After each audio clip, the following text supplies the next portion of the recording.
What's going on, Luke here, and it's that time of the year. It's time to review my 2021 ladder predictions. Now, a lot of people have already done it. They've gone back, they've made TikToks about it, they've made videos about it, and they've had a good old laugh about it. Now, I don't claim to be some sort of expert, or some sort of panelist, or some sort of talk show or podcast or anything. I just make Rugby League Live 4 videos, and hopefully you enjoy them. But I, like everyone, love to have a crack at some predictions, and that's exactly what I did. Some are good, some are bad, a lot of them are bad, and that's what makes it entertaining. So let's go back and take a look at my ladder predictions, and let's see how wrong they are. And I know some of them are way off. I've already seen the TikToks. I know they're way off. Also, just need to point out, yes, I am wearing an hoodie, I'm wearing a pizza hoodie. I got me coffee, I'm ready to go. Alrighty, so the first clip, so you're doing Broncos. 13 to 16, that's not too bad. That's pretty on the money. I know they had a good end of season, but that's pretty on the money for the Broncos, to be honest. 13 to 16, they were competing for the wooden spoon. I think they would have been competing more if the Bulldogs just weren't so bad. But the Broncos 13 to 16, I can handle that one. Who were we? Okay, we're talking about the Warriors. I wasn't sure who I was actually talking about. Because I can see them actually being alright this year with the recruits that they got. Fanua Blake is a huge inclusion. Ewan Aiken, Murdoch, a lot of those guys that they talked about, Ewan Aiken, Murdoch, Masilla, didn't actually end up that good. But I know Ewan Aiken ended up playing second row and ended up being alright. But in terms of them signing him as a centre,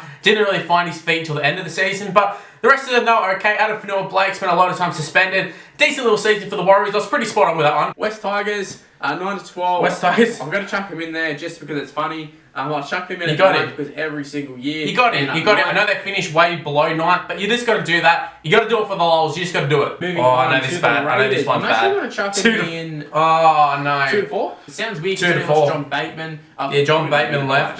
Jack White and his talent left. By the looks of things, his skill left. George Williams completely left as well. Even all the other English guys. Harawira knocking people's heads off as well. John Bateman. Yeah, no, basically, it wasn't a great season for the Raiders. It definitely wasn't a great season. Look, they showed a little bit of potential at times, but everyone knows they didn't play their potential. Chucking them up there, I wasn't the only one, so I don't really care about that one. I can handle that one because it was a popular opinion at the time that the Raiders were going to be a top 4 side. Saw so many people talking about them being premiership contenders, including myself. Everything on paper said that they should be. I know they lost John Bateman, but they brought in Harawira. It's kind of not a like-for-like replacement, but you still got a decent second rower there. We just didn't realise how important Bateman was to the side. Add in all the disruption, George Williams going home early. And then you add in Ricky Stewart, he's dropping players left, right and centre. Papali's their best forward. 1 week he's in, 1 week he's on the bench. Next week he's getting rested. It was a crazy season for the Raiders, and I think Ricky Stewart has lost his goddamn mind. But honestly, before the season started, try and tell someone the Raiders wouldn't have made the top 8, let alone the top 4. I think you'd be pretty hard-pressed finding someone who would agree with you. So, look, I got that one wrong, but I think many people got that wrong. This should be interesting. My Bulldogs here. This should be very, very interesting. Being realistic or biased. Chuck him in the 9 to 12. End of the 9 to 12. Oh, man. I've got to be honest, I really like their roster before the season started. I know a lot of people said the same. You look before the season started, you take out everything that did happen in the season, but you have Hetherington, who showed some glimpses at the Warriors and Penrith. We all know he was full of penalties, but it was kind of the hope that he was going to clean that up this year. Obviously didn't happen, and then the crackdowns didn't really help him at all. Luke Thompson was already suspended going into the season, but we're kind of hoping that he would spend most of the time on the field, and when he was on the field, absolutely fantastic. Flanningham was supposed to be the gun halfback that we signed. Within a couple of games, he was dropped, and we already knew that that wasn't the case, and he's probably going to find himself lucky to be in first grade next year. Added Nick Kotrick as well, who was a big signing. Didn't really find his feet in the blue and white. Scored a couple of tries here and there, but he was signed as a centre, ended up on the wing, and I think that's where he'll end up permanently. And I think his signing will work out long term, but just in terms of this year, didn't really work out, especially with him getting injured. So most of the signings that they made, it didn't really work out that well. It was a lot of the juniors coming through, your Avarillos and such, who really stood up, and they're the ones who got us a couple wins throughout the season. I mean, it wasn't the big guns that we signed. In saying that though, chucking them in the 9 to 12 category seems way too high. Seems way too high, even in hindsight. Looking back, it's like, alright, I don't know why I chucked him in there. I guess I was hoping more than anything. There was a lot of bias with it. 13 to 16 would have been a realistic possibility, but after last year and how they sort of ended, and how the Bulldogs always seem to end at the season, you always get that little bit of hope, and you're like,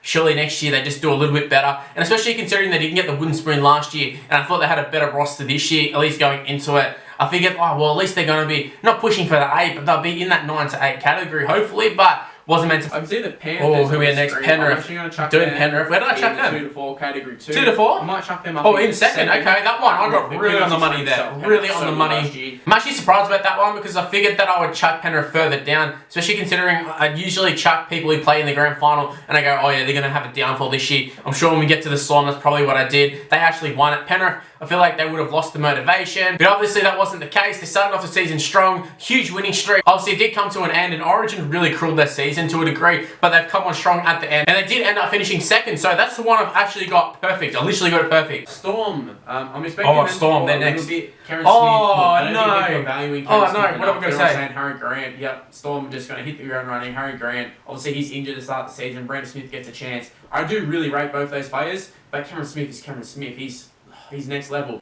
Okay, Cameron Smith is next level, but we've learnt that Brandon Smith and Harry Grant are both next level too. I actually think Brandon Smith is a little bit better than Harry Grant at the moment. Harry Grant can't stay on the field, so I think that does really hamper him. But Brandon Smith, he's been absolutely fantastic. He's been the find of the season. I don't even know if find of the season is the right word, because you all knew he was good. Just a matter of him getting an opportunity, and that's exactly what he got this year. And he's taken it with two hands, and now he looks like the best hooker in the world. And as a result, they've left me with egg on my face. I've chucked them in the 5 to 8 category. That seems absolutely ridiculous considering how dominant they were. In fact, the teams they're taking on in the 5 to 8 category, they're probably putting about 50 on them. So, Melbourne Storm, they're just another beast. They are just absolutely crazy. I definitely got that wrong, and it won't be the last one. I can't wait to see who I've chucked in first. Got the Gold Coast Titans. I think Okay, they're in the 5 Titans. to 8 category. 5 to 8? Okay, that one I actually got. That was on the money. That was on the money. Okay, yeah, that one I really got right. Basically, I think the Titans, everyone could see the signings that they made and see that they'd have a good side. They just needed time to gel. And that's basically what happened throughout the season. We saw glimpses of it, even right from round 1 all the way up to round 25. We saw times where they looked really good and times when they looked shit.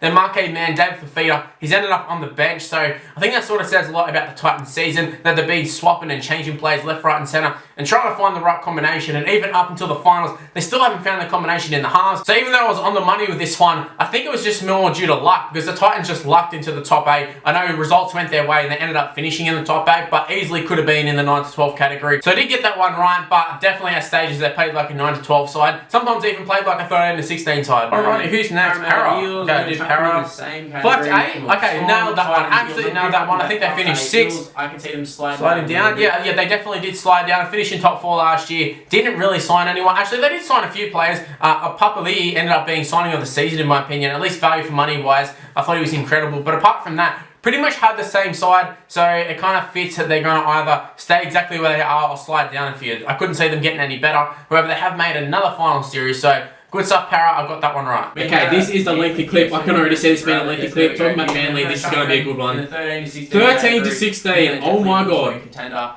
Tom Dorovic already injured to start the season. Which he was out for the first 4 or 5 weeks, and they lost every single game. They start the season without him, and it's already showing the flaws of the Manly squad. Definitely did show the flaws at the start of the season. Injected Tommy's confidence and ended up playing well. Usually avoids the wooden spoon. Usually, I mean, every single time avoids the wooden spoon. Manly in general avoid the wooden spoon, but maybe this is the year. Yeah, this definitely wasn't the year. This definitely wasn't the year. Don't know if they'll ever win a wooden spoon. They just never seem to win it. And I said about the Broncos, they never win it, and then they won it last year. This is not the same case with Manly. They were absolutely outstanding this year. To be fair though, to start the season, like I said earlier, Dorovic was out for the first 4 or 5 weeks and they got towed up every week. Took them winning by a field goal against the Warriors, who had like no players playing, for them to get their first win, but it got them going. It gave them the confidence that they could win without Tommy. Then he came into the side and they just put the foot down from there. Ended up in the top 4. But if you looked at the first month of footy, my prediction was pretty spot on. I think I even did a video where I talked about Manly being the worst side. I don't know where they were coming on the ladder at the time, but for me, they were playing like the worst side. And then Tommy comes into the side and he just says, give me the ball, I'm too big, I'm too strong, I'm too fast, I'm going to score whenever I want. And that's exactly what he did. And Manly reaped their rewards. They all got the confidence around them. And to be fair, he did get injured throughout the season. Not a super long-term injury, but he did get a little injury. And even when he was out, they did end up winning, I'm pretty sure. I don't know. I know they lost a couple of games. I don't know if it was through Origin or through when he was injured, but they only lost a handful of games without him. So even without him, they were showing a lot of confidence and they were playing pretty well. But you chuck him into that side and all of a sudden they're a premiership contender. Take him out and I think they'd be lucky to make the 8. Also, when I was making the prediction, I was also banking on the fact that Kieran Foran, he had spent the last couple of seasons at the Bulldogs. When he was playing, he was injured, and most of the time he was injured and not playing anyway. So I was banking on him coming over and then putting all the eggs in the baskets of Foran and Cherry Evans, and then he ends up injured, and they chuck in a rookie Josh Schuster, and we don't really know what he offers. Obviously, now we know Schuster, probably Rookie of the Year in my opinion. I don't know whether he'll actually get it, but he's played the whole season in the second row, absolutely killed it. Was a fringe Origin player, so that says how good he was going. You add in that Foran has played most of the season, same with Cherry Evans, same as all the rest of the players, especially Tommy, and that's why they're going so good. So that one I got wrong, and it's ridiculous. Even in hindsight, to look at where I put them, as long as Tommy's fit for half the season, they're not going to get the wooden spoon. I think I was just hoping that they'd get it. Another team who do I have next? Full of wooden spoon, though. Another wooden spooners. Dragons. Okay, they were pretty pretty far off it. In end of the season, they definitely looked like maybe a wooden spoon side. But that's because they basically had their reserve grade side playing. They just added in Ben Hunt, but it was basically their reserve grade side. And that was because of their own stupidity. And obviously, Paul Vaughan got sacked. A lot of the players got sanctioned and ended up suspended for a couple of weeks. There were so many players, they had to ration them out into games because they couldn't chuck all the players out. And they wanted them to be somewhat competitive. Were they competitive? Absolutely not. So they ended up sort of in that category. But throughout most of the season, I wouldn't say they were top 8 contender. Actually, I would say they were top 8 contender. They actually were going fairly good with Anthony Griffin at the start of the season. And a lot of the question marks I had were because of Anthony Griffin as a coach. I don't really rate him, and I still don't. He makes a lot of bonehead decisions, but he had them playing pretty decent. So I got that one wrong for sure. But in the end of the season, they definitely looked like a team of this caliber. However, the Bulldogs were just so bad. But funnily enough, they actually lost to the Bulldogs, came last. Now moving on Alrighty, I can see this is going to be a big one. Okay, I'm going with the Premiers. I'm all over the shop here. Going from wooden spooners to the Premiers, I picked the Rabbitohs. That is ridiculous. I'm just going willy-nilly, but the actual squad that they've got in terms of age and experience, I feel like they're primed for a premiership run. Adam Reynolds, I think they were until Latrell. He needs a premiership, and I think that's exactly what they're going to do. Well, actually, I don't know if that's exactly what they're going to do, but I think they're I'm glad I sort of held up a little bit with that one. Talking about them getting the premiership being a guarantee after how the season's gone and how far they look off it, especially with Latrell being out. It seems ridiculous I'd chuck him in number 1. However, at the start of the season, you look at their actual squad, they signed Mansour. I know he didn't end up being that great, but at the time I thought he was a decent little signing. Jai Arrow came into the side, so they had a better squad than they did last year, and they got very close last year. Obviously, the whole Adam Reynolds situation in terms of his contract, I don't think that helped them, and then Latrell lost his marbles and bloody head-high Joey Manu out for the rest of the season. So maybe they were a possibility of winning the premiership. They definitely weren't a possibility of getting minor premiership, which is sort of what I was basing this off. I'm not super far off that one, but in terms of the actual premiership and being a contender, I was sort of right with that. I chucked them in first, top 4, whatever. They were in and amongst it, but the funny thing is, as soon as they took on Storm and took on Penrith, they got beat by 60. So I think in terms of them being first, it is a wrong one, but it's not that far off, but it kind of is at the same time. But realistically, Latrell got suspended a couple of times throughout the season, and as soon as he was suspended, we saw how bad that they played. So I can't see them doing anything in the finals, and they didn't do anything when they had him suspended throughout the season too. At least the Roosters, I do rate the Roosters squad. Okay, Roosters is a tough one. Category. Check them in 2 to 4. I don't know. I'll go Roosters at number 4.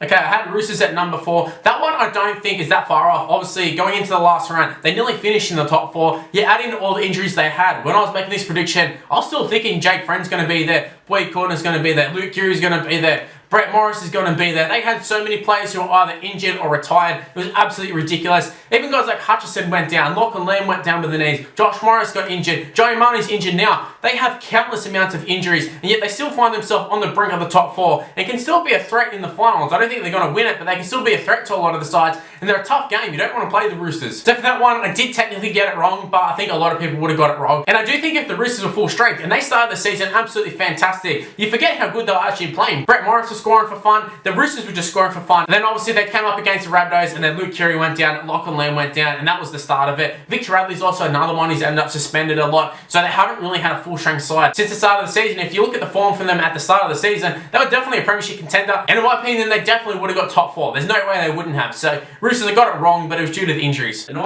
this is a big clip. I think this one is a combination of some 5 to 8 category. chucking in Knights in the 5 to 8, so they did make the top 8. I got that one right. Maybe chuck in 13-16 category. I don't really 13-16, okay, at time they definitely looked at it. They lost to the Bulldogs for God's sakes, and obviously the whole drama with the coach, but that's a little bit low for them. And the Cowboys, that is absolutely ridiculous. That is absolutely ridiculous. The level they perform at is way under. Okay, I'm pretty on the money there. The actual squad for the Cowboys, it's not that bad, but they just always underperform. That's always been the story with the Cowboys, apart from when they won the premiership. But you look at the Cowboys side for the most part, at least recent years, you always look at their side. They've got Tamalalo. And I will say, at the start of the season when I was doing this, they had Michael Morgan, so that was kind of factored in. But they have Valentine Holmes, they got Kyle Felt, they had Cohen Hess, they got Jordan McLean. They got a lot of big name players, but for the most part, they were guys who were pretty good a couple of years ago, and now they've still got the name for it, but they don't perform, or they're underperforming. And we know Jason Tamalalo, he's a big example of that. We know he can do so much better than what he's doing, but he's been coached very, very strangely, I will say. But he's definitely been underperforming, as have the whole Cowboys side. So I think the Cowboys, they're a hard one to do. Sharks, I was pretty wrong with that one. They did show glimpses though, but I think they were just beating some of the easy sides. And like I said, they couldn't even beat the Bulldogs, and that was pretty much a decent little Sharks side up against a weakened Bulldog side, and they still lost. And I think they'll be a lot better next year. Onto the Knights, I got them in the top 8. I was pretty on the money with them. They had a lot of injuries themselves, but they found themselves in the top 8. And I think that was mostly due to the fact that the rest of the sides just were so inconsistent, and the Knights were just a little bit more consistent than the rest of them. So it wasn't them being really good or being a top 8 side. It was just because they're making up the numbers, let's be honest. However, I will say they finally are playing with a full-strength side in the final, so I'm keen to see how they go. But for the most part throughout the season, they didn't have a full-strength side. There was always Ponga out, and then when Ponga was back, Pearce was out, and then when Pearce was back, Jaden Brayley was out. Just things like that. They never had a full-strength side. But yeah, basically my predictions, if I had to rate them out of 10, I would say about a 6 out of 10. I got some of them right, but I didn't get the important ones right. Everyone wants to know who the premiers are and who the wooden spooners are. No one cares who's really in the 9 to 12 category or the 5 to 8 category or whatever. Everyone wants to know who your top 4 is, your premiers and your wooden spoons, and I got them pretty wrong. Melbourne Storm at 5th, that's absolutely ridiculous. Manly at wooden spoon, even more ridiculous. Rabbitohs at 1st. Look, it was somewhat there at times, but with how the season went, with how the Melbourne Storm went and Penrith went, even Manly, the fact that they had the Rabbitohs in 1st, I think I was just buying into the hype way too much. So, look, my predictions, they weren't the best, they weren't the worst probably, but yeah, 6 out of 10. I think that's a pretty fair assessment. Anyway, guys, let me know in the comment section below, what were your thoughts on my predictions, and what were your predictions like? Did you do any better than me? Did you do way better than me? I'm assuming a lot of people did. But yeah, definitely let me know, what are your thoughts? Maybe I don't even want to know. But hey, let's just go with it. Anyways, if you happen to enjoy this video, make sure you go ahead and smash the like button and subscribe to the channel if you're new around here. Also, make sure to use the notification bell. Don't miss any of my videos. Use the notification bell and be notified immediately on your phone or whatever device you're using. Don't miss any of my videos is basically what I'm saying, especially over this final series. You don't want to miss it. Also, give me a follow on social media. It's on the screen right now. It's Mr. Luke and YT for the most part. My Facebook is Mr. Luke, but everything else is Mr. Luke and YT, including Snapchat, including TikTok. So go ahead and give me a follow on that. And that's where I'm going to end this one. I've got plenty more videos planned for the final series, so stay tuned for that. And I'll see you in the next one. See yous!